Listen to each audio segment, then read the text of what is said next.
Hello, I'm Curt Hoffbeck and welcome to this week's Growing Point Agronomy Update. A lot of the April planted corn is now at or very close to black layer, whereas a good portion of the May planted corn will probably need another 7 to 10 days to do so. The number one question I have been getting right now from growers is, what effect will the September 13th frost have on the yield of my corn and soybean crop? Well, a good portion of eastern South Dakota and western Minnesota was hit by frost.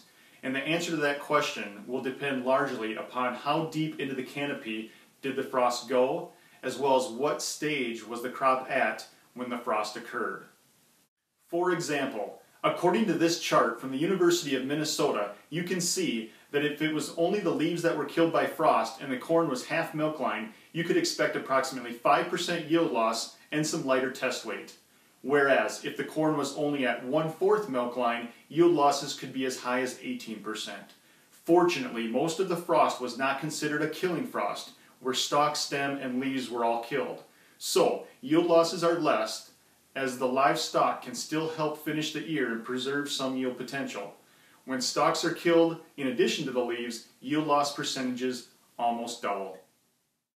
On soybeans, you can likely expect 5 to 10% yield loss due to the frost. Later maturity beans, later planted fields, and the lowest lying parts of fields will be at the higher end of that number.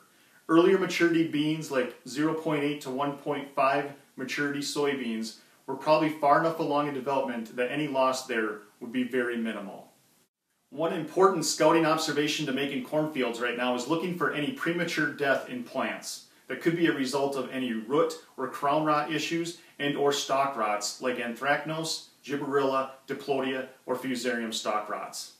These symptoms could be a combination of growing season stresses, cloudy days, favorable environments for the pathogen, or nitrogen or potassium deficiencies, just to name a few. Splitting the stalks of some of these random dead or dying plants can give you a good indication if any crown or stalk rots are present, as indicated by any brown or pink discoloration within the roots, at the crown, and or at the nodes.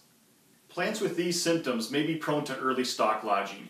If 10 to 15% of the plants display these symptoms or fail the stalk push test, these fields should be identified as first on your harvest priority schedule this fall. That's all for this week. Please reference the following links or contact your local Pioneer sales professional for more information.